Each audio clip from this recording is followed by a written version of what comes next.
백악관 극비 문건이 폭로됐습니다. 40년 전 일본 죽인 방법 그대로 쓴다. 1985년 미국은 플라자 협의로 단 하루 만에 일본을 무너뜨렸습니다. 30년간 지속된 경제 붕괴. 2026년 트럼프는 같은 칼을 한국에 꺼내 들었습니다. 삼성과 하이닉스를 미국 기업에 헐값으로 넘긴다. 거부하면 관세로 죽인다. AI 반도체 점유율 90%. 이대로 두면 한국이 세계를 지배할 판이었습니다. 트럼프는 두려움을 느꼈죠. 그런데 이상한 일이 벌어졌습니다. 한국은 협상 테이블에 나오지 않았습니다. 변명도 사과도 애원도 없었습니다. 그리고 48시간 뒤 한국이 아니라 미국이 무릎 꿇었습니다. 결국 트럼프는 입장을 바꿀 수밖에 없었습니다. 한국은 우리의 위대한 동맹국. 도대체 한국은 어떻게 한 걸까요?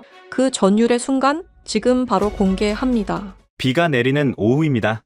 제 인생 최악의 날은 아이러니하게도 제 인생 최고의 날과 똑같은 날씨였습니다. 지금 저는 압류 딱지만 간신히 피한 펜트하우스 소파에 앉아 있습니다. 제 손에 들린 건 진빔 위스키 한 잔이 전부군요. 통장 잔고는 제로, 아니 마이너스입니다. 불과 일주일 전만 해도 저는 워싱턴에서 가장 위험하고 가장 유능한 관료였습니다. 제 이름은 엘리어스 손, 미국 상무부 산업안보국장이었습니다. 25년 동안 저는 미국 기업을 위협하는 외국 회사들을 처리해왔습니다. 프랑스 알스톰을 분해했고 일본 도시바의 팔을 비틀었으며 중국 화웨이의 숨통을 끊어놨죠.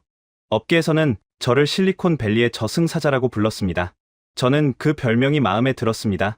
저승사자는 감정이 없거든요. 그저 명부에 적힌 대로 영혼을 수거할 뿐이죠. 하지만 솔직해집시다. 저는 애국자가 아니었습니다. 성조기를 위해 일한 적은 단 한 번도 없어요. 저는 오직 제 야망과 제 계좌를 위해서 움직였습니다. 이번 작전만 성공하면 저는 은퇴할 계획이었습니다. 세계 최대 헤지펀드인 블랙스톤에 이사직이 약속되어 있었거든요. 연봉 5천만 달러, 거기에 보너스 스톡 옵션까지. 조건은 하나였습니다. 한국 반도체 기업을 완벽하게 해체해서 미국 기업들에게 먹이로 던져줄 것. 명분은 완벽했습니다. 한국이 미국 내 공장 투자를 지연시키고 있다는 것. 55조 원 규모의 투자가 한국 국회 예산 심사에 막혀 있다는 핑계였죠. 사실 흔한 일입니다. 하지만 저는 이걸 전쟁의 구실로 삼았습니다. 시간을 2주 전으로 돌려보죠. 그때 기술 보좌관 베넷 님이 처음으로 제 방을 찾아왔습니다. 한국 이름은 임도현, MIT 공학 박사 출신의 천재였지만 저는 그를 싫어했습니다. 눈빛이 너무 맑았거든요. 저 같은 장사꾼들은 그런 눈을 가진 사람을 본능적으로 경계합니다. 국장님, 데이터가 이상합니다. 베넷이 태블릿을 제 책상 위에 올려놓으며 말했습니다. 뭔데? 텍사스 삼성 공장과 애리조나 SK 공장의 트래픽입니다. 지난 나흘 동안 데이터 흐름이 기형적으로 변했습니다. 이건 단순한 백업이 아닙니다. 저는 서류를 결제하며 건성으로 대답했습니다. 백업 좀 하면 어때? 겁먹어서 짐 쌀 준비라도 하나 보지. 아니요. 이건 2주가 아닙니다. 락킹, 그러니까 잠금 시퀀스입니다. 핵심 공정 데이터를 한국 본사 서버로 보내면서 동시에 현지 서버의 데이터 패턴을 난수로 바꾸고 있어요. 마치 폭격을 대비해서 금고 문을 닫는 것처럼요. 저는 펜을 멈추고 베넷을 올려다봤습니다. 그리고 코웃음을 쳤죠. 금고 문을 닫아? 저들이? 베넷, 자네는 한국을 너무 과대평가해. 그들은 50년 동안 우리의 하청 공장이었어. 주인이 나가라고 하면 나가고 내놓으라고 하면 내놓는 존재들이라고. 이번엔 다를 겁니다. 국장님, 그들이 쥐고 있는 건 HBM입니다. 전 세계 인공지능 서버의 90%가 그들 칩으로 돌아갑니다. 구글, 메타, 오픈 AI, 전부 목줄을 잡힌 건 우리라고요. 그래서 저들이 우리한테 칩을 안 팔겠다. 그럼 굶어 죽을 텐데? 수출로 먹고 사는 나라가 미국 시장을 포기한다고? 그건 자살이야. 자살이 아니라 동반 자살을 각오했다면요? 베넷의 목소리가 낮아졌습니다. 대안이 없습니다. 마이크론의 수율은 58%입니다. 한국은 94%고요. 이 격차를 메우려면 최소 5년이 걸립니다. 그 5년 동안 미국 경제는 멈춥니다. 돈으로 시간을 살 수는 없어요. 저는 짜증이 확 밀려왔습니다. 이 친구는 왜 항상 초를 치는 걸까요? 저는 의자를 뒤로 젖히며 차갑게 물었습니다. 베넷, 자네 지금 어느 나라 공무원이야? 미국이야? 한국이야? 베넷의 얼굴이 굳어졌습니다. 모욕감이 스쳐 지나갔지만 그는 감정을 억누르더군요. 저는 팩트를 말씀드리는 겁니다. 국장님, 팩트. 자네가 말하는 팩트는 겁쟁이들의 핑계일 뿐이야. 화웨이 때 기억 안 나? 3달 버티다가 100기 들었어. 한국은 더 약해. 관세 25% 때리면 일주일도 못 가서 살려달라고 빌 거야. 베넷은 한참 동안 저를 바라보다가 조용히 태블릿을 챙겼습니다. 알겠습니다. 경고는 드렸습니다. 나중에 제 탓은 하지 마십시오. 그가 나가고 나서 저는 창밖의 워싱턴 기념탑을 바라봤습니다. 비웃음이 나왔죠. 기술자 놈들은 세상을 몰라. 세상은 기술로 돌아가는 게 아니야. 돈과 힘으로 돌아가는 거지. 그리고 2주 뒤 D-Day, 관세가 발동되었습니다. 저는 새벽 5시에 출근해서 대통령의 소셜 미디어 알람을 기다렸습니다. 그리고 마침내 화면에 그 문장이 떴을 때 저는 쾌재를 불렀습니다. 한국 반도체 전 품목 관세 25% 즉시 부과. 미국을 존중하지 않는 대가를 치르게 될 것이다. 저는 주먹을 불끈 쥐었습니다. 드디어 시작됐다. 곧바로 주식 앱을 켰습니다. 예상대로였습니다. 한국 코스피 지수는 개장과 동시에 수직 낙하하고 있었습니다. 삼성전자 7% 폭락, SK 하이닉스 8% 폭락, 붉은색 숫자들이 비명처럼 쏟아졌습니다. 반면 제 비밀 계좌는 축제였습니다. 저는 전 재산을 털어 한국 지수 하락에 베팅하는 풋옵션을 사뒀거든요. 레버리지만 50배였습니다. 한국이 망할수록 제 돈은 기하급수적으로 불어나는 구조였죠. 오전 9시, 계좌 수익률이 200%를 찍었습니다. 하루 만에 20억 원을 번 겁니다. 저는 사무실에서 혼자 춤이라도 추고 싶었습니다. 봤지? 베넷? 이게 현실이야. 힘이 정이라고. 저는 승리감에 취해 있었습니다. 점심때쯤 스털링 장관이 전화를 걸어와 껄껄 웃더군요. 한국 쪽 반응이 너무 조용해서 싱겁다고요. 그때는 몰랐습니다. 그 조용함이 패배의 침묵이 아니라 폭풍 전야의 고요함이었다는 것을. 한국이 아무런 성명도 반박도 내지 않고 있다는 게 얼마나 소름 끼치는 징조인지 그때 저는 꿈에도 몰랐습니다. 오후 4시 베넷이 다시 뛰어 들어왔습니다. 평소 냉철하던 그의 얼굴이 하얗게 질려 있었습니다. 국장님, 큰일 났습니다. 왜 또? 주가가 너무 떨어져서 한국이 부도라도 났나? 아니요. 사라졌습니다. 뭐가? 엔지니어들이요. 텍사스와 애리조나 공장의 한국인 엔지니어 450명이 지금 이 순간 증발했습니다. 저는 위스키 잔을 든 채 멈칫했습니다. 증발했다니? 그게 무슨 소리야? 베넷이 내민 위성 사진에는 텅 빈 기숙사 주차장만 찍혀 있었습니다. 버스도, 트럭도 없었습니다. 그냥 사람이 지우개로 지운 듯 사라진 겁니다. 그리고 제 책상 위에 전화기가 미친 듯이 울리기 시작했습니다. 발신자는 백악관이었습니다. 수화기를 들기도 전에 등 뒤에서 서늘한 기운이 느껴졌습니다. 이게 뭐지? 도대체 무슨 일이 벌어지고 있는 거지? 백악관 전화가 아니었습니다. 먼저 울린 건 스털링 장관의 전화였습니다. 전화벨 소리가 사무실의 정적을 찢었습니다. 발신자 정보에 뜬 이름은 스털링 장관. 저는 마른 침을 삼키고 수화기를 들었습니다. 국장님, 엘리어스입니다. 엘리어스. 지금 CNN 보도 봤어? 텍사스 삼성 공장 주차장이 텅 비었다는 게 무슨 개소리야? 장관의 고함 소리가 고막을 때렸습니다. 저는 침착하려고 애쓰며 베넷을 곁눈질했습니다. 베넷은 이미 노트북을 펼쳐 위성 데이터와 트래픽 로그를 분석하고 있었습니다. 장관님, 진정하십시오. 아마 교대 시간일 겁니다. 혹은 시위의 일환으로 태업을 하는 걸 수도 있고요. 아시다시피 그들은 노조 활동이 태업, 시위, 장관이 헛웃음을 터뜨렸습니다. 자네, 지금 상황 파악이 전혀 안 되는군. 텍사스 주지사가 방금 나한테 전화했어. 오스틴 공항이 마비됐다고. 한국인 수백 명이 한꺼번에 출국 수속을 밟고 있다잖아. 그들이 짐을 쌌다고. 완전히 출국이라뇨? 비자가 아직 비자고 나발이고 그들이 떠난다고. 당장 확인해. 전화가 끊겼습니다. 뚜. 건조한 신호음이 제 심장을 옥죄어왔습니다. 저는 천천히 수화기를 내려놓고 베넷을 바라봤습니다. 베넷, 설명해. 출국이라니? 그게 물리적으로 가능한가? 450명이 버스를 타고 이동했으면 위성에 잡혔을 거 아니야. 베넷은 창백한 얼굴로 화면을 저에게 돌려주었습니다. 버스가 아닙니다. 국장님, 이것 좀 보세요. 화면에는 텍사스 테일러 시의 도로 CCTV 영상이 재생되고 있었습니다. 버스 대열은 없었습니다.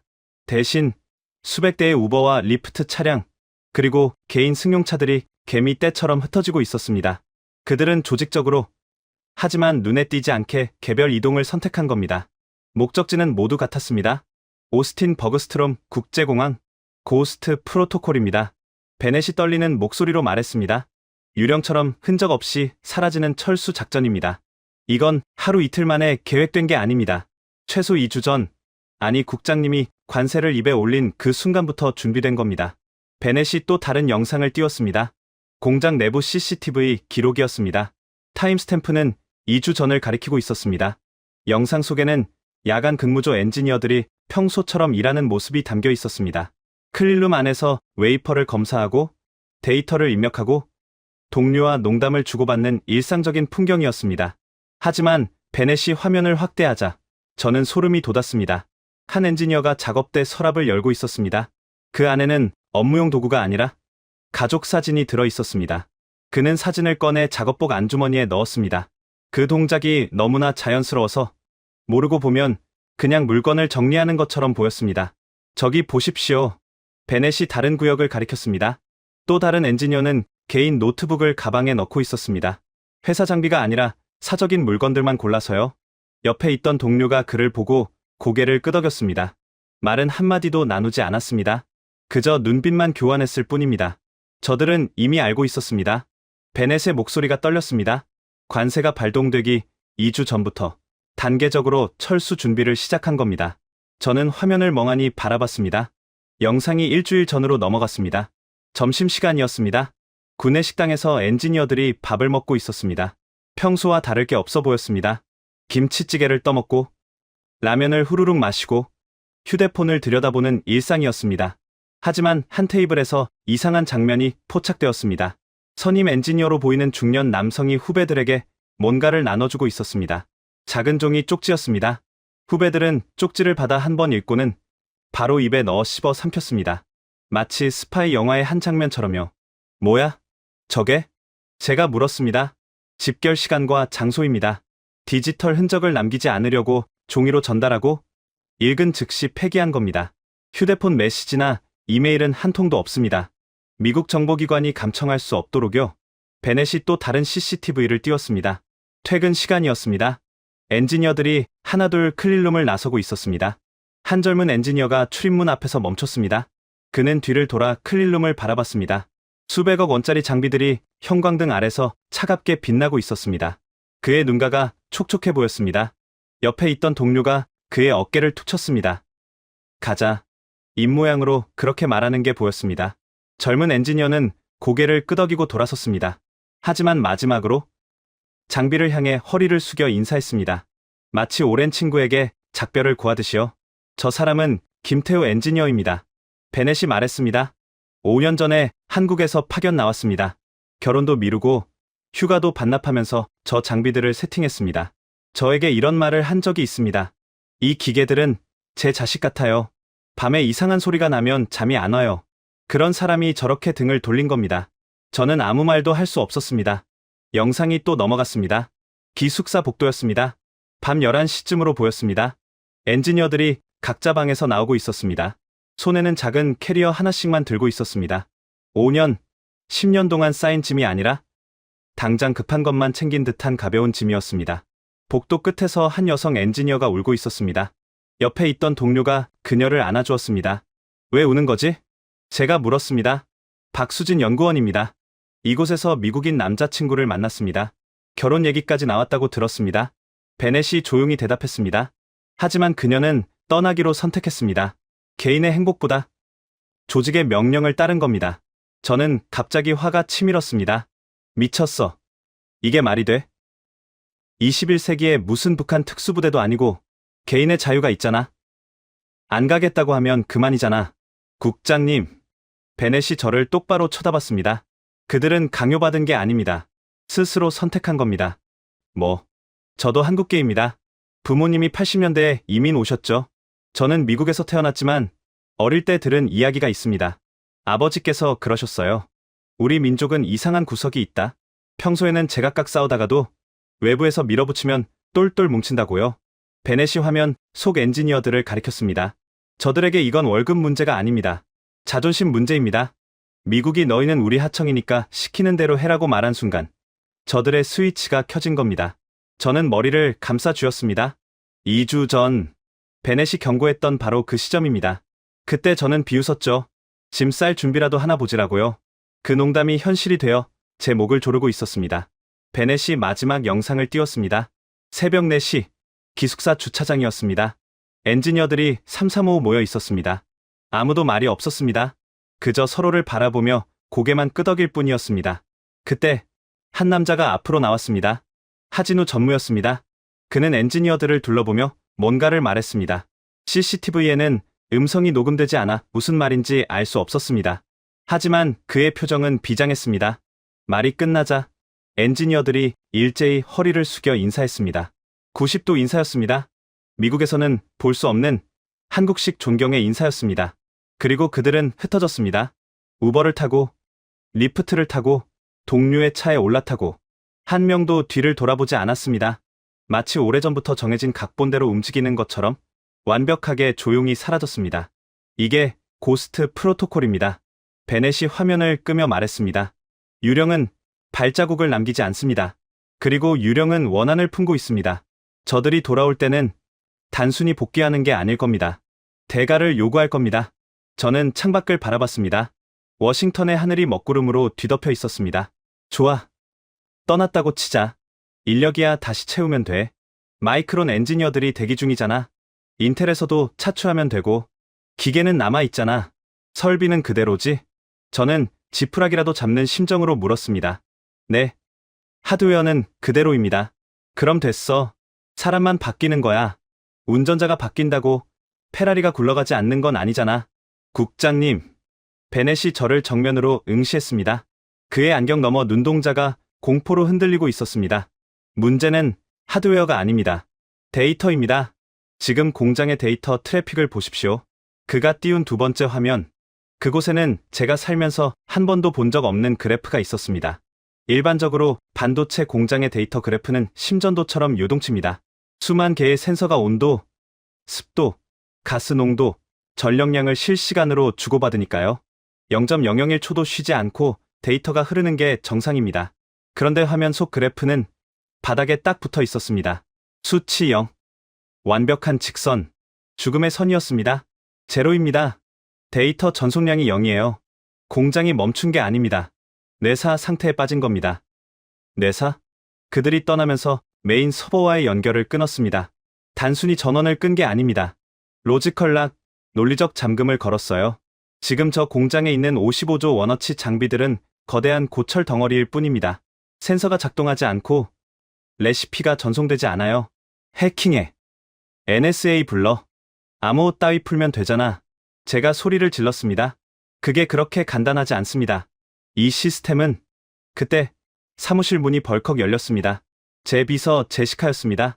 국장님, 백악관에서 호출입니다. 지금 당장 상황실로 오시랍니다. 대통령님이 매우 화가 나셨습니다. 저는 비틀거리며 자리에서 일어났습니다. 다리에 힘이 풀려 책상을 짚어야 했습니다. 창밖의 워싱턴은 여전히 평온해 보였습니다.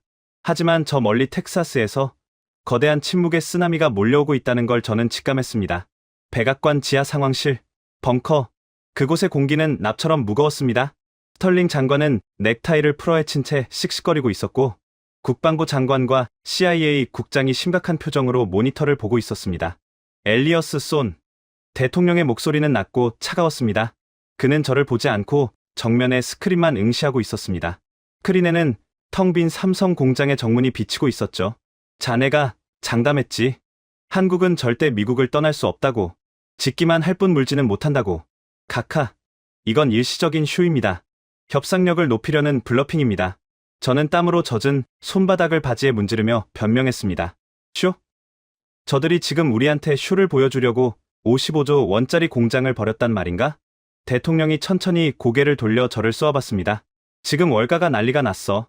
엔비디아 젠슨 황이 나한테 직접 전화를 했네. HBM 공급이 끊기면 자기는 본사를 대만으로 옮기겠다고 협박을 하더군. 일론 머스크는 텍사스 기가 팩토리가 멈출 거라고 게시글을 올리고 있고 대통령이 책상을 내리쳤습니다. 쾅 소리에 회의실 안에 모든 사람이 움찔했습니다. 당장 해결해. 내일까지 공장 못 돌리면 자네가 그 공장 굴뚝에 매달리게 될 거야. 방법이 있습니다. 저는 마른 입을 열었습니다. 강제 가동입니다. 마이크론 기술진을 투입해서 수동으로 돌리겠습니다. 어차피 기계는 우리 땅에 있고 전기도 우리 겁니다. 그들이 암호를 걸었어도 물리적으로 초기화하면 그만입니다. 옆에 있던 베넷이 저를 말리려는 듯 손을 뻗었지만 저는 그의 눈길을 무시했습니다. 지금 살 길은 이것뿐이었습니다. 국방부 장관, 주방위군을 투입해 삼성과 SK 공장을 국가 중요 시설로 지정하고 접수한다. 엘리어스, 자네가 현장 지휘를 맡아 마이크론 기술팀 데리고 가서 당장 칩을 찍어내란 말이야. 알겠습니다, 카카. 저는 쫓기듯 상황실을 나왔습니다. 베넷이 뒤따라 나왔습니다. 국장님, 미치셨습니까? 강제 초기화라니요. 그 장비들은 그렇게 단순하지 않습니다. 나노 단위의 공정입니다. 레시피 없이 돌렸다간. 닥쳐, 베넷. 저는 복도에서 소리를 질렀습니다. 지나가던 직원들이 놀라서 쳐다봤지만 상관없었습니다. 레시피? 그깟 요리법, 우리가 다시 만들면 돼. 미국이야. 우리가 달에 사람도 보낸 나라라고. 고작 반도체 하나 못 구울 것 같아? 반도체는 로켓이 아닙니다. 이건 생물입니다. 30년 동안 그들이 축적한 감각의 영역이라고요. 그 감각, 내가 돈으로 사겠어. 안 되면 뺏어서라도 가져올 거야. 저는 베넷을 뿌리치고 엘리베이터에 탔습니다. 그날 오후, 텍사스행 군용기 안에서 저는 주식 앱을 확인했습니다. 제 계좌의 수익률은 여전히 200%였습니다. 하지만 이상하게도 기쁘지가 않았습니다. 화면 속 붉은 숫자들이 마치 경고등처럼 깜빡거리는 것 같았습니다. 창밖으로 텍사스의 황야가 펼쳐졌습니다. 저 멀리 거대한 삼성 공장의 실루엣이 보였습니다. 굴뚝에서는 연기가 나지 않았습니다. 죽은 고래처럼 거대한 몸집을 한 채 그저 엎드려 있었습니다. 저는 그때까지도 믿었습니다. 저 거대한 기계 덩어리의 주인은 미국이라고요. 스위치만 켜면 다시 우웅거리며 돌아갈 거라고요. 하지만 공장에 도착해 마이크론 수석 엔지니어가 메인 컨트롤 룸의 문을 강제로 뜯어내고 서버에 접속했을 때 우리는 화면에 뜬 단 한 줄의 메시지를 보고 얼어붙을 수밖에 없었습니다.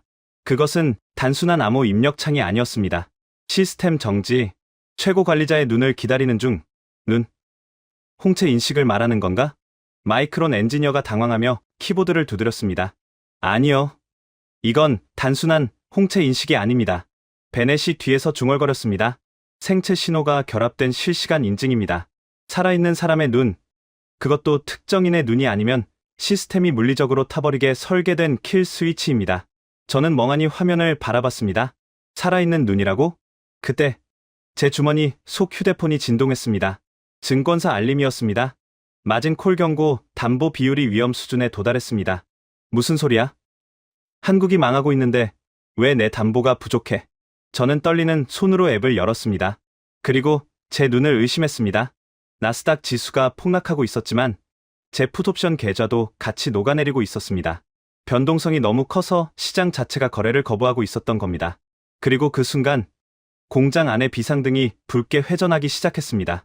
경고, 온도 상승, 경고, 온도 상승. 기계적인 음성이 텅 빈 공장에 울려 퍼졌습니다. 뭐야? 가동도 안 했는데 온도가 왜 올라가? 냉각 시스템입니다. 냉각 서버가 잠겼어요. 이대로면 장비들이 과열로 스스로 녹아버립니다. 마이크론 엔지니어의 비명과 함께 제국의 반격은 시작도 하기 전에 자멸의 길로 들어서고 있었습니다. 영의 침묵이 끝나고 일의 비명이 시작된 것입니다. 끄라고. 당장 꺼. 마이크론 수석 엔지니어? 밀러가 찢어지는 목소리로 고함을 질렀습니다. 텍사스 삼성 공장의 메인 팹 안은 이미 사우나처럼 뜨거웠습니다. 냉각 시스템이 잠기자 수천 대의 장비가 뿜어내는 열기가 빠져나가지 못하고 실내를 달구고 있었죠. 방진복 안으로 땀이 비 오듯 쏟아졌습니다. 셧다운이 안 됩니다. 명령어가 안 먹혀요. 오퍼레이터가 키보드를 부서져라 두드렸지만 모니터에는 붉은색 접근 거부 메시지만 전멸했습니다. 물리적으로 전원 내려. 차단기 내려. 제가 소리쳤습니다. 우아한 디지털 시대의 관료가 아니라 불이 난 집에서 뛰쳐나온 원시인처럼요. 직원들이 배전반으로 달려가 거대한 레버를 내렸습니다. 웅하는 소리와 함께 공장의 조명이 꺼지고 돌아가던 웨이퍼 이송 로봇들이 멈췄습니다. 비상등의 붉은 불빛만이 유령처럼 공장을 비췄습니다. 고요가 찾아왔지만 그건 평화가 아니었습니다. 죽음의 침묵이었죠. 밀러가 헬멧을 벗어 던지며 주저앉았습니다. 그의 얼굴은 땀과 좌절감으로 범벅이 되어 있었습니다. 밀러, 괜찮아? 제가 물었습니다. 괜찮냐고요? 밀러가 허탈하게 웃었습니다. 국장님, 저 20년 동안 반도체 만들었습니다. 인텔에서 시작해서 마이크론까지. 이 업계에서 제가 못 만져본 장비는 없다고 자부했어요. 그는 멈춰 선 장비들을 둘러보았습니다. 근데 여기 들어와서 솔직히 말씀드릴게요. 저 겁먹었습니다. 겁. 뭐가 무서워서? 이 장비들이요. 밀러가 가장 가까운 노광기를 가리켰습니다. 네덜란드 ASML에서 만든 극자외선 노광기였습니다. 한 대에 2천억 원이 넘는 지구상에서 가장 비싸고 정밀한 기계였죠. 저도 이 기계 다뤄봤습니다. 아이다호 공장에도 똑같은 모델이 있어요. 근데 여기 것은 다릅니다. 똑같은 기계잖아. 뭐가 다르다는 거야? 밀러가 일어나 노광기 옆으로 걸어갔습니다. 그리고 기계 표면을 손으로 쓸어봤습니다. 보세요. 이 표면. 저도 가까이 가서 봤습니다. 언뜻 보기에는 그냥 매끈한 금속 표면이었습니다. 뭐가? 손때입니다. 밀러가 손가락으로 어떤 부분을 짚었습니다. 여기, 이 부분. 미세하게 반들반들하죠? 누군가가 수천 번, 수만 번 이 부분을 만졌다는 뜻입니다. 그리고 여기, 그가 기계 옆면에 붙어있는 작은 스티커를 가리켰습니다. 한글로 뭔가 적혀 있었습니다. 뭐라고 쓰여 있는 거야? 저는 한글을 읽을 수 없었습니다. 베넷 박사. 베넷이 다가와 스티커를 읽었습니다. 습도 62% 이상이면 웨이퍼 가장자리 0.3 나노 틀어짐. 펜 속도 3% 높일 것. 박정훈. 그게 뭔 소리야? 레시피입니다. 밀러가 한숨을 쉬었습니다. 공식 매뉴얼에는 없는 노하우예요. 누군가가 수년 동안 이 기계와 씨름하면서 알아낸 감입니다. 텍사스의 습도가 특정 수준을 넘으면 웨이퍼에 미세한 오차가 생기는데 그걸 보정하는 방법을 이 사람이 찾아낸 거죠. 밀러가 다른 장비로 걸어갔습니다. 식각 장비였습니다. 여기도 보세요. 장비 옆에는 낡은 노트 한 권이 놓여 있었습니다. 표지에는 식각일지라고 적혀 있었습니다. 역시 한글이었습니다. 밀러가 노트를 펼쳤습니다. 이건 뭐야? 노트에는 빼곡한 한글 글씨와 함께 복잡한 그래프와 숫자들이 적혀 있었습니다. 어떤 페이지에는 커피 자국이 묻어 있었고 어떤 페이지에는 급하게 갈겨 쓴 듯한 메모가 여백을 가득 채우고 있었습니다. 베넷, 읽어봐. 베넷이 노트를 받아들었습니다. 그의 얼굴이 점점 창백해졌습니다. 이건 3년치 데이터입니다. 매일매일의 온도, 습도, 가스 압력 변화에 따른 식각 깊이 오차를 기록해놨어요. 그리고 각각의 상황에서 어떻게 보정했는지 적혀 있습니다. 베넷이 한 페이지를 짚었습니다. 여기 보세요. 텍사스 폭염으로 외부 기온 섭씨 42도, 냉각수 온도 0.7도 상승, 식각 깊이 예상보다 2나노 깊어짐, 가스 주입량 1.2% 줄여서 보정 성공. 다음에 비슷한 상황 오면 이 공식 적용할 것. 그게 중요한 거야? 제가 물었습니다. 국장님. 밀러가 저를 똑바로 쳐다봤습니다. 이 노트 한 권의 가치가 얼마인지 아십니까? 이건 돈으로 살 수 없습니다. ASML이 팔지 않아요. 인텔도 모르고 마이크론도 몰라요. 오직 이 공장에서 이 기계와 함께 3년을 보낸 그 사람만 아는 겁니다. 밀러가 노트를 덮었습니다. 저희가 아이다호에서 같은 장비로 수율 58%를 찍을 때 여기서는 94%를 찍었습니다. 36% 차이요. 그 차이가 어디서 나오는지 아십니까? 이겁니다. 이 손때 묻은 스티커, 이 커피 자국 묻은 노트, 그리고 이걸 쓴 사람의 머릿속에 있는 감이요. 저는 말문이 막혔습니다. 그 사람들이 떠났습니다. 밀러의 목소리가 떨렸습니다. 노트는 남겨뒀지만 이걸 해석할 사람이 없어요. 한글도 문제지만 설령 번역한다 해도 이건 암호입니다. 당사자가 아니면 풀 수 없는 암호예요. 밀러가 주변을 둘러보았습니다. 멈춰선 장비들이 붉은 비상등 아래서 섬뜩하게 빛나고 있었습니다. 저 기계들은 지금 주인을 기다리고 있습니다. 자기를 만져주던 손, 자기한테 말을 걸어주던 목소리, 자기의 기분을 알아주던 사람을요. 우리는 낯선 사람입니다. 저 기계들 입장에서 우리는 침입자예요. 기계가 무슨 감정이 있어? 제가 소리쳤습니다. 감정은 없습니다. 밀러가 고개를 저었습니다. 하지만 기억은 있습니다. 저 기계들의 모든 세팅, 모든 파라미터는 한국 엔지니어들의 손끝에서 조율된 겁니다. 우리가 강제로 돌리면 그 기억과 충돌합니다. 결과는 몇 시간 뒤 냉각 시스템을 우회해서 강제 가동을 재시도했습니다. 공정 중간 단계에 있던 웨이퍼 몇 장이 완성 직전이었거든요. 수율, 확인해. 저는 거친 숨을 몰아쉬며 밀러에게 명령했습니다. 밀러가 휴대용 검사기로 웨이퍼 한 장을 스캔했습니다. 그의 손이 덜덜 떨리고 있었습니다. 침을 꿀꺽 삼키는 소리가 들릴 정도로 긴장된 순간이었습니다. 몇 %야? 밀러는 대답하지 못했습니다. 그저 고개를 저을 뿐이었습니다. 말해, 몇 %냐고. 제가 그의 멱살을 잡고 흔들었습니다. 밀러가 힘없이 중얼거렸습니다. 12%입니다. 뭐, 정상 칩이 100개 중 12개뿐입니다. 나머지는 다 불량이에요. 회로가 녹았거나, 적층이 어긋났거나, 쓰레기입니다. 전량 폐기해야 해요. 저는 바닥에 주저앉을 뻔했습니다. 12%. 삼성과 SK의 평균 수율은 94%였습니다. 마이크론이 죽어라 노력해서 만든 게 58%였고요. 그런데 12%라니 이건 산업 폐기물을 만든 겁니다. 밀러가 불량 웨이퍼를 빛에 비춰보았습니다. 보이십니까, 국장님? 웨이퍼 표면에는 무지개빛 패턴이 새겨져 있었습니다. 아름다웠습니다. 하지만 밀러의 표정은 장례식장에 온 사람 같았습니다. 이 무늬가 회로입니다. 머리카락 두께의 10,000분의 1보다 얇은 선들이에요. 이 선들이 조금이라도 어긋나면 칩은 죽습니다. 그가 웨이퍼의 한 부분을 손가락으로 짚었습니다. 여기, 이 부분, 무늬가 번져 있죠? 시각 깊이가 맞지 않아서 그래요. 아까 그 노트에 적힌 보정값을 적용하지 않았기 때문입니다. 밀러가 웨이퍼를 내려놓았습니다. 그리고 여기, 그가 다른 웨이퍼를 집어 들었습니다. 이건 적층 불량입니다. HBM. 그러니까 고대역 폭메모리는 칩을 수십 층으로 쌓아 올립니다. 레고 블록처럼요. 근데 이 블록들이 0.001mm만 어긋나도 전체가 무용지물이 됩니다. 왜? 기계는 똑같잖아. 전기도 넣었고 웨이퍼도 넣었잖아. 왜 안 되는 건데? 제가 악을 쓰자 베넷이 어둠 속에서 걸어 나왔습니다. 그는 태블릿으로 복잡한 공정 데이터를 보여주었습니다. 국장님, 요리를 생각해 보십시오. 최고급 주방과 최고급 식재료가 있다고 누구나 미슐랭 3스타 요리를 만들 수 있습니까? 베넷의 목소리는 차분해서 더 절망적이었습니다. 반도체는 나노미터 단위의 예술입니다. 온도 0.1도, 가스 압력 0.005 파스칼, 습도 1%의 차이가 수율 80%를 결정합니다.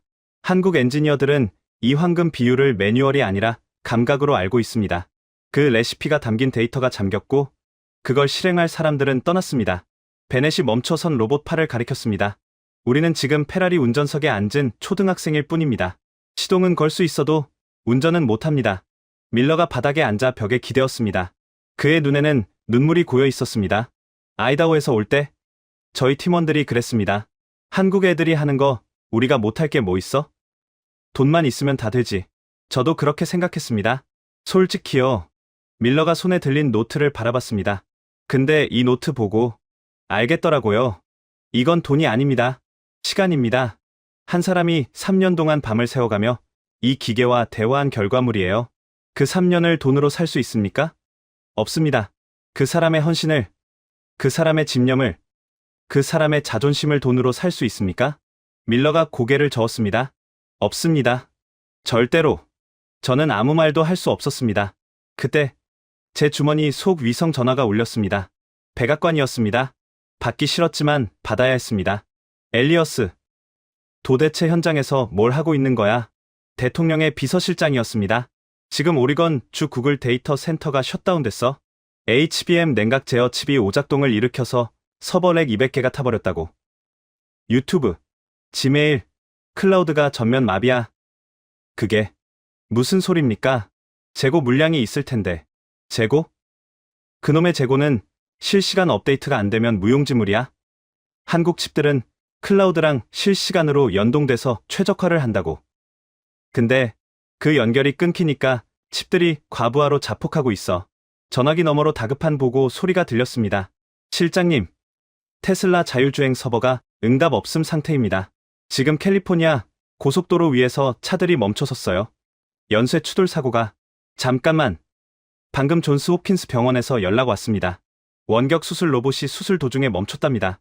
환자 배를 열어놨는데 로봇 팔이 안 움직인다고. 비서실장의 목소리가 비명으로 변했습니다. 들리지, 엘리어스? 지금 미국이라는 나라의 뇌가 녹아내리고 있어. 알츠하이머 환자처럼 국가 시스템이 기억을 잃고 멈추고 있다고. 당장 해결해. 1시간 안에 칩 공급 재개 못하면 자네는 반역죄로 기소될 거야. 전화가 끊겼습니다. 저는 멍하니 꺼진 전화기를 바라봤습니다. 구글이 멈추고, 차가 멈추고, 수술이 멈췄다. 고작 반도체 쪼가리 몇 개 때문에 그제야 실감이 났습니다. 우리는 4차 산업혁명이라는 거대한 탑을 쌓았지만 그 탑의 기둥은 우리 것이 아니었습니다. 남의 집 기둥에 우리 간판만 걸어놓고 주인 행세를 했던 겁니다. 밀러가 천천히 일어났습니다. 그의 손에는 여전히 그 낡은 노트가 들려 있었습니다. 국장님. 왜? 이 노트. 마지막 페이지에 뭐라고 써 있는지 아십니까? 밀러가 노트를 펼쳤습니다. 마지막 장이었습니다. 거기에는 한글로 짧은 문장이 적혀 있었습니다. 그리고 그 아래에 누군가가 영어로 번역을 달아놓았습니다. 베넷이 읽었습니다. 이 기계는 내 친구입니다. 부디 잘 대해주세요. 언젠가 내가 돌아올 때까지. 서명, 박정훈. 저는 그 문장을 듣고 가슴이 먹먹해졌습니다. 친구라고, 기계를 친구라고 부르는 사람. 그런 사람이 3년을 바쳐 키워낸 것을 우리는 하룻밤 만에 부숴버린 겁니다. 띠링. 또다시 증권사 알림이 울렸습니다. 저는 무심코 화면을 봤습니다. 그리고 숨이 턱 막혔습니다. 긴급 담보, 가치 하락으로 인한 강제 반대 매매 실행 완료. 잔고 마이너스 450만 달러. 이게 뭐야? 제 전 재산을 털어 산 풋옵션. 한국이 망하면 대박이 나는 구조였습니다. 하지만 저는 간과했습니다. 그 풋옵션을 사기 위해 담보로 맡긴 것이 제 미국 기술주 포트폴리오였다는 사실을요. 구글, 엔비디아, 테슬라, 애플, 미국의 자존심이라 불리는 빅테크 기업들의 주가가 지금 이 순간 휴지 조각이 되고 있었습니다. 칩이 없으면 그들의 서비스는 존재할 수 없으니까요. 엔비디아 마이너스 25%, 구글 마이너스 18%, 담보 가치가 폭락하자 증권사 알고리즘은 제 풋옵션까지 모조리 강제 청산해버린 겁니다. 0이 아니었습니다. 마이너스였습니다. 25년 동안 모은 재산, 퇴직금, 그리고 블랙스톤으로 갈 미래, 그 모든 것이 10분 만에 증발했습니다. 저도 모르게 헛웃음이 나왔습니다. 공장 안의 붉은 비상등이 마치 클럽 조명처럼 느껴졌습니다.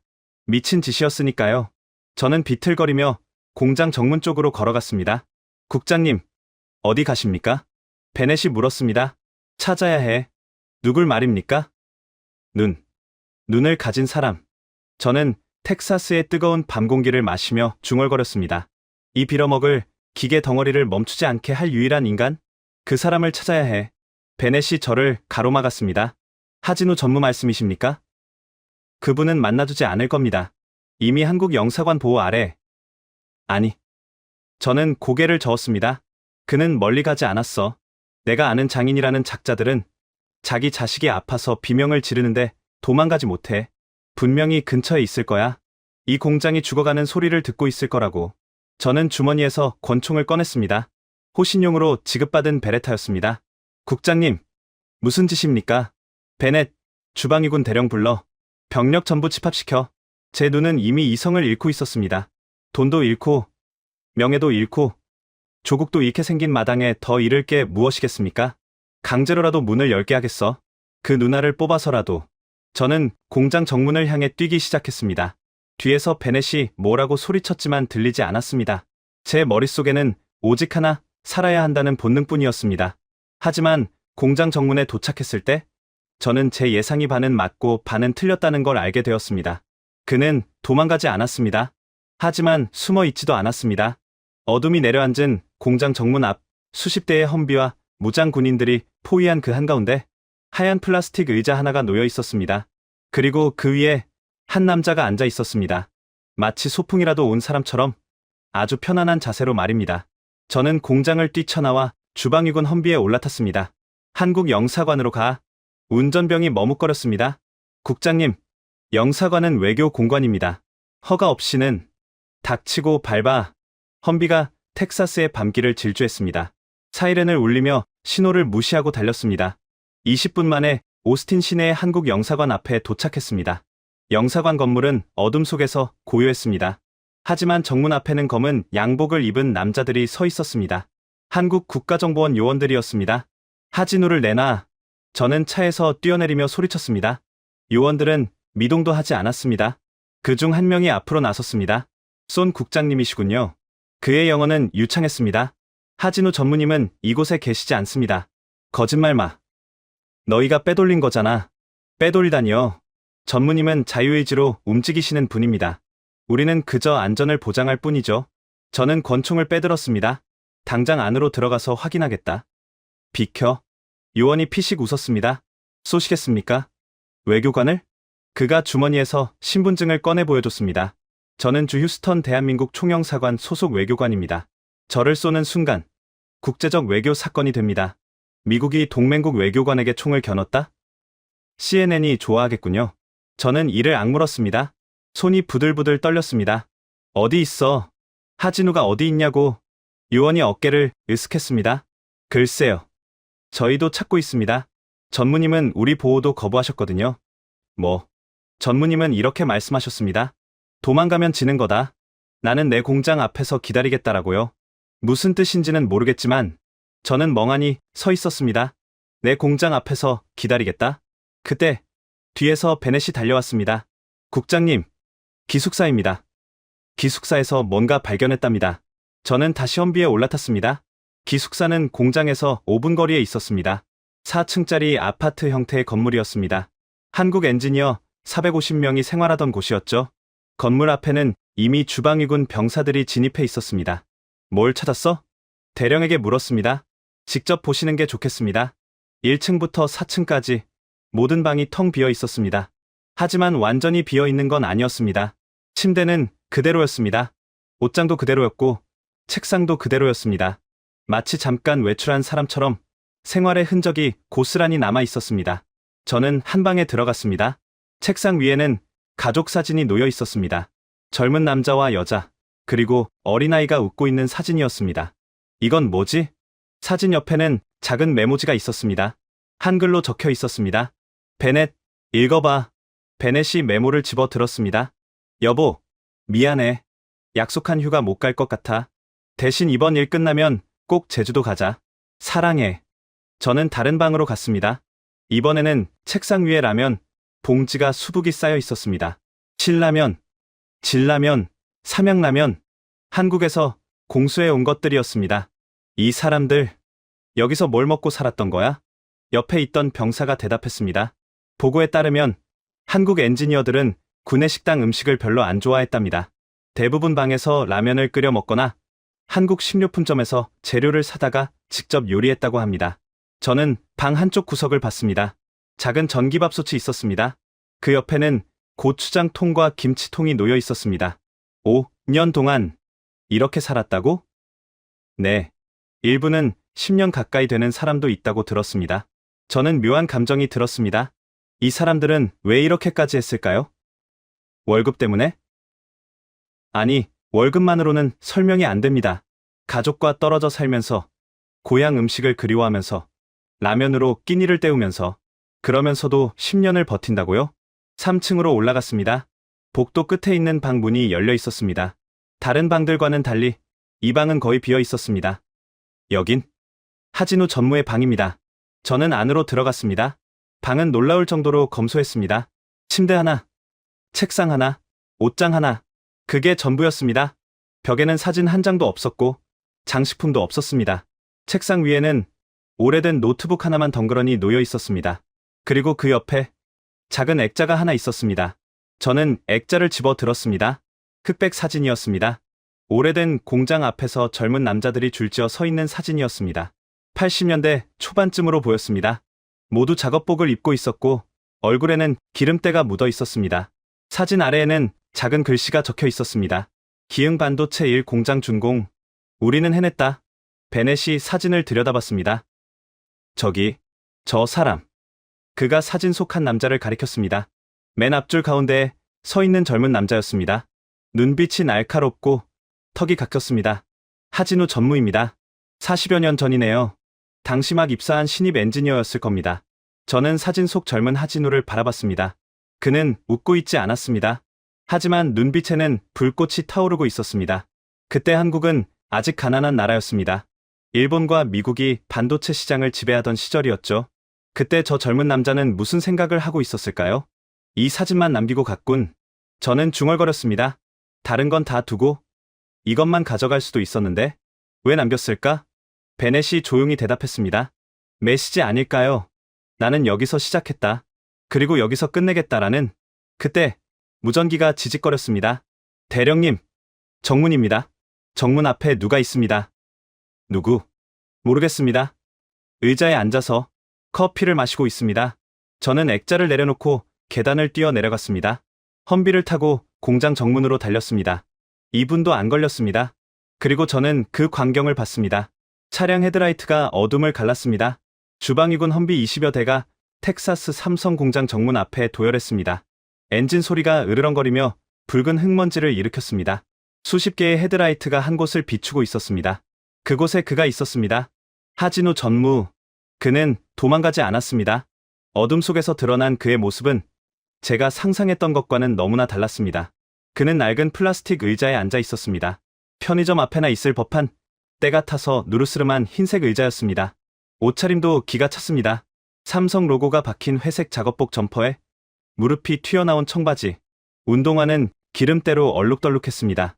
세계 최대의 반도체 공장을 지휘하는 책임자라기보다는 동네 공원에서 바둑을 두는 아저씨 같았습니다. 그의 앞에는 보온병 하나와 종이컵이 놓여 있었습니다. 저 자가 여기서 뭘 하고 있는 거야? 대령이 어이없다는 듯이 물었습니다. 기다리고 있었던 겁니다. 베넷이 대답했습니다. 우리가 올 줄 알고 있었어요. 아니, 우리가 오기를 원했던 겁니다. 저는 험비 조수석 문을 발로 차듯이 열고 내렸습니다. 땀과 흙먼지가 범벅이 된 셔츠 차림이었습니다. 한 손에는 베레타 권총을 꽉 쥐고 있었습니다. 전조등 켜, 서치라이트. 제 고함에 험비들의 헤드라이트가 일제히 한 곳을 비췄습니다. 눈부신 빛의 기둥이 정문을 향해 쏟아졌습니다. 하진우는 눈도 깜빡이지 않았습니다. 오히려 손을 들어 빛을 가리며 마치 늦게 온 손님을 맞이하듯 말했습니다. 오셨군요. 늦으셨습니다. 커피가 식을 뻔했어요. 하진우. 저는 총구를 그에게 겨눴습니다. 당장 일어선다. 손머리 위로. 주방위군 병사 80명이 일제히 소총을 겨눴습니다. 철컥, 장전 소리가 살벌하게 울려 퍼졌습니다. 하지만 하진우는 미동도 하지 않았습니다. 그는 천천히 종이컵을 들어 올렸습니다. 그리고 한 모금, 아주 여유롭게 마셨습니다. 김이 모락모락 피어올랐습니다. 커피 한잔 하시겠습니까, 국장님? 그의 목소리는 너무나 차분해서 마치 제가 손님으로 찾아온 것 같은 착각이 들 정도였습니다. 유창한 영어가 아니었습니다. 투박한 한국식 발음이었지만 그 안에는 묵직한 힘이 있었습니다. 지금 장난해? 이 공장이 불타고 있어. 네가 만든 기계들이 비명을 지르고 있다고. 저는 화가 나서 소리쳤습니다. 안 들리나? 저 사이렌 소리? 하진우는 고개를 끄덕였습니다. 들립니다. 아주 잘 들리죠. 그는 종이컵을 내려놓고 공장 쪽을 바라봤습니다. 30년 동안 들어온 소리입니다. 기계가 아프다고 우는 소리죠. 그의 눈이 잠시 흔들렸습니다. 아주 미세하게. 하지만 저는 봤습니다. 그 눈 속에 담긴 고통을요. 저 소리가 들릴 때마다 저는 잠을 못 잤습니다. 기계가 아프면 저도 아팠거든요. 이상하죠? 쇳덩이한테 감정이입을 하다니. 하진우가 피식 웃었습니다. 하지만 오늘은 다릅니다. 오늘은 제가 아프게 한 게 아니에요. 당신들이 아프게 한 겁니다. 닥쳐. 당장 락을 풀어. 저는 그에게 다가갔습니다. 총구가 그의 이마를 겨눴습니다. 안 그러면 네 머리에 구멍을 내서라도 누나를 가져갈 거야. 하진우는 천천히 고개를 돌려 저를 올려다봤습니다. 그 눈빛. 저는 평생 그 눈빛을 잊지 못할 겁니다. 두려움? 공포? 아니요. 그 눈에는 연민이 있었습니다. 마치 철없는 어린아이를 보는 어른의 눈빛이었습니다. 쏴보시죠. 하진우가 담담하게 말했습니다. 제 눈을 뽑아 가셔도 소용없습니다. 이 시스템은 단순한 생체 인식이 아닙니다. 제 맥박, 제 체온, 그리고 동공의 미세한 움직임까지 실시간으로 체크합니다. 죽은 눈은 인식하지 않습니다. 뽑힌 눈도 인식하지 않습니다. 거짓말 마.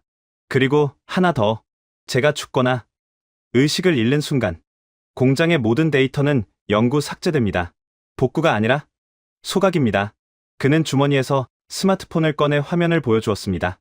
블루 아이 프로토콜 대기 중. 심박수 정상. 생체 신호 연결됨. 제 심장이 멈추면 이 공장은 55조 원짜리 고철이 됩니다. 그리고 미국은 10년 동안 반도체 암흑기를 맞이하겠죠? 저는 멈칫했습니다. 손이 부들부들 떨렸습니다. 쏠 수 없었습니다.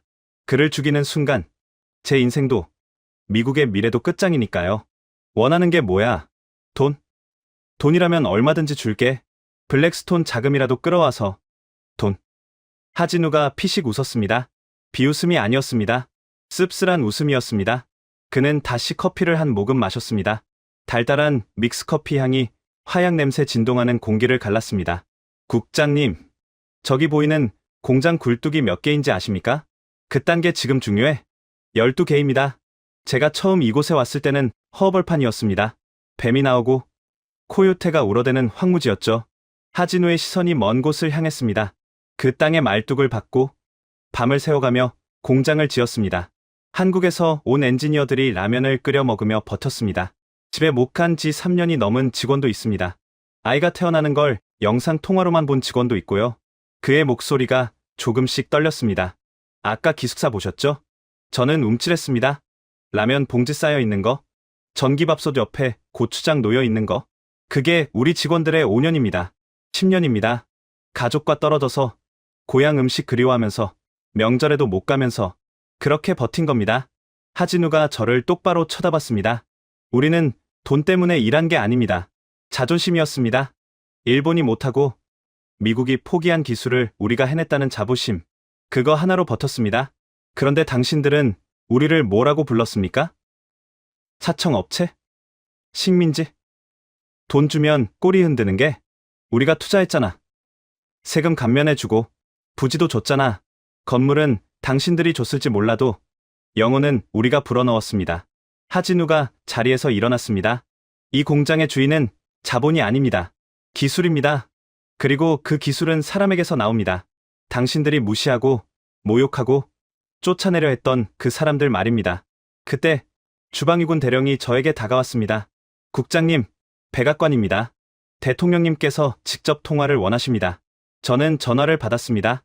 엘리어스, 상황 보고해. 문 열었어? 카카, 그게 상황이 복잡합니다. 인질이고 나발이고 당장 열어. 지금 나스닥 선물이 10% 더 폭락했어. 애플팀, 쿡이 내 집무실에 와서 소리를 지르고 있다고. 아이폰 생산 라인이 멈춘대. 카카, 저 차를 건드리면 공장이 폭파됩니다. 데이터가 다 날아갑니다. 방법이 없습니다. 설득해야 합니다. 아니, 빌어야 합니다. 빌어? 미합중국 대통령이 고작 공장장 나부랭이한테 빌라고? 카카, 지금 자존심 세울 때가 아닙니다. 미국이 죽어가고 있습니다. 제가 소리를 질렀습니다. 제 목소리는 이미 울음 섞인 비명이었습니다. 전화기 너머로 긴 침묵이 흘렀습니다. 그리고 들려온 대통령의 목소리는 힘이 빠진 노인의 그것이었습니다. 바꿔봐. 저는 떨리는 손으로 전화기를 하진우에게 내밀었습니다. 대통령입니다. 하진우는 전화를 받지 않았습니다. 그저 물끄러미 바라보기만 했습니다. 받으십시오. 제발. 제가 무릎을 꿇을듯이 애원했습니다. 하진우는 한숨을 내쉬며 전화기를 받았습니다. 여보세요? 하진우입니다. 잠시 침묵이 흘렀습니다. 네? 알고 있습니다. 관세 철회, 기술 이전 강요 금지, 그리고 공식 사과. 또 잠시 침묵. 아니요. 대통령님. 말로 하는 사과 말고 문서로 주십시오. 백악관 관인이 찍힌 공식 외교 문서로요. 팩스로 지금 당장 보내시죠. 이 공장 팩스 번호는. 그는 팩스 번호를 읊어주고는 전화를 끊었습니다. 그리고 다시 의자에 앉아 남은 커피를 마셨습니다. 기다리시죠. 문서 올 때까지. 그는 다시 평범한 동네 아저씨로 돌아갔습니다. 80명의 무장 군인과 저는 멍하니 서 있을 수밖에 없었습니다. 세계 최강대국의 군대가 믹스커피를 마시는 중년 남성 한 명에게 제압당한 순간이었습니다. 30분 뒤 공장 경비실의 팩스 기계가 요란하게 울리기 시작했습니다. 찌익, 찌익. 종이가 토해져 나왔습니다. 미합중국 대통령 행정 명령. 제1호 대한민국 반도체에 대한 모든 관세 및 제재 즉각 철회. 제2호 양국 간 기술 동맹 강화 및 한국 기업의 자율성 보장. 하진우는 종이를 집어들고 꼼꼼히 읽어보았습니다. 마치 마트 영수증을 확인하듯이요. 오타가 있네요. 여기 언컨디셔널 철자가 틀렸습니다. 그는 농담처럼 말하고는 종이를 접어 주머니에 넣었습니다. 그리고 주머니에서 안경을 꺼냈었습니다. 베넷 박사, 거기 있나? 어둠 속에서 베넷이 걸어 나왔습니다. 네, 전무님. 노트북 가져와. 락 푼다. 하진우가 베넷의 노트북에 자신의 홍채를 인식시켰습니다. 신원 확인, 최고 관리자 하진우. 시스템 잠금 해제 중. 냉각 시스템 재가동 중. 웅하는 소리와 함께 공장의 거대한 팬이 다시 돌아가기 시작했습니다. 붉은색 비상등이 꺼지고 초록색 정상 가동등이 켜졌습니다. 살았다. 저는 다리에 힘이 풀려 주저앉았습니다. 흙바닥에 엉덩이를 대고 앉아 돌아가는 공장의 불빛을 멍하니 바라봤습니다. 아름다웠습니다. 그 어떤 보석보다, 그 어떤 마천루보다 아름다운 불빛이었습니다. 하진우 전무가 저에게 다가왔습니다. 그는 주머니에서 믹스커피 스틱 하나를 꺼내 제 앞에 툭 던졌습니다. 한잔하시죠. 한국산입니다. 달달하니 스트레스 풀릴 겁니다. 그리고 그는 뒤도 돌아보지 않고 공장 안으로 걸어 들어갔습니다. 그의 뒷모습이 점점 작아졌지만 제 눈에는 그 어떤 거인보다 크게 보였습니다. 저는 떨리는 손으로 믹스커피 봉지를 뜯었습니다. 종이컵도 없어서 입에 털어 넣었습니다. 달았습니다. 그리고 썼습니다. 패배의 맛이었습니다. 아니, 어쩌면 진정한 주인을 알아본 세입자의 안도감이었을지도 모릅니다. 그날 밤, 텍사스의 별들은 유난히 밝았습니다. 하지만 저는 알았습니다. 저 별들보다 더 빛나는 것은 30년 동안 이 땅을 지켜온 그들의 땀방울이었다는 것을요. 엘리어스, 짐 챙겨. 스털링 장관의 목소리는 건조했습니다. 저는 텍사스에서 돌아온 지 4시간 만에 다시 백악관으로 호출되었습니다. 하지만 이번에는 상황실이 아니었습니다. 대통령 집무실 옆에 딸린 작은 대기실이었습니다. 해고입니까? 해고? 그 정도로 끝날 줄 알았나? 연방수사국이 자네 계좌를 압수수색했어. 맞은 콜 터진 거 다 봤다더군. 직권남용, 내부자 거래, 국가안보 위협, 변호사 선임 비용이나 남겨뒀나 모르겠네. 저는 고개를 떨궜습니다. 제가 시키는 대로 했을 뿐입니다. 장관님도 동의하셨잖아요. 나는 자네한테 한국을 길들이라고 했지. 미국을 망치라고 한 적 없어. 스털링 장관은 냉정하게 등을 돌렸습니다. 대통령님은 자네를 모른다고 하실 거야. 모든 책임은 자네 혼자 지는 걸세. 그게 관료의 숙명이지. 그때 집무실 문이 열리고 웅성거리는 소리가 들렸습니다. 독일 총리와의 화상회담이 끝난 직후였습니다. 네, 총리님. 압니다. 한국은 우리의 소중한 파트너입니다. 오해를 풀 겁니다. 대통령의 목소리가 들렸습니다. 관세? 무슨 관세 말씀입니까? 아, 그건 실무진의 실수였습니다. 25%라니요. 당치도 않습니다. 우리는 자유무역의 수호자입니다. 실무진의 실수. 제25년 공직 생활이 단 한마디로 부정당하는 순간이었습니다. 대통령이 대기실로 나왔습니다. 저를 보자마자 인상을 찌푸리더군요. 아직도 안 갔나? 꼴도 보기 싫으니까 당장 치워. 대통령은 곧바로 기자회견장으로 향했습니다. 저는 TV 화면을 통해 그 장면을 지켜봤습니다. 백악관 브리핑룸 연단의 선 대통령은 언제 그랬냐는 듯 환한 미소를 짓고 있었습니다. 존경하는 국민 여러분, 그리고 전 세계 동맹국 여러분, 대통령이 양팔을 벌렸습니다. 오늘 우리는 위대한 승리를 거뒀습니다. 한국 정부와 긴밀한 협의 끝에 우리는 더욱 강력한 기술 동맹을 맺기로 합의했습니다. 기자들이 웅성거렸습니다. 관세는 어떻게 되는 겁니까? 관세는 없습니다. 제로입니다. 오히려 우리는 한국 기업의 미국 투자를 전폭적으로 지원할 겁니다. 세제 혜택, 인프라 지원, 모든 것을 아끼지 않을 겁니다. 대통령은 주먹을 불끈 쥐었습니다. 한국은 단순한 파트너가 아닙니다. 미국의 미래를 함께 설계할 형제입니다. 삼성과 SK의 기술력은 세계 최고이며 우리는 그들을 존중합니다. 존중. 불과 48시간 전만 해도 배은망덕한 나라. 약속을 어긴 대가를 운운하던 입에서 나온 단어였습니다. 그리고 이 모든 합의를 이끌어낸 건 저희 탁월한 외교력 덕분입니다. 대통령은 자화자찬을 늘어놓으며 엄지를 치켜세웠습니다. 저는 TV를 껐습니다. 씁쓸했습니다. 하지만 억울하지는 않았습니다. 어차피 저는 도박에서 졌으니까요. 짐을 싸서 사무실을 나오는데 복도 끝에서 베넷이 기다리고 있었습니다. 그의 손에는 커피 2잔이 들려 있었습니다.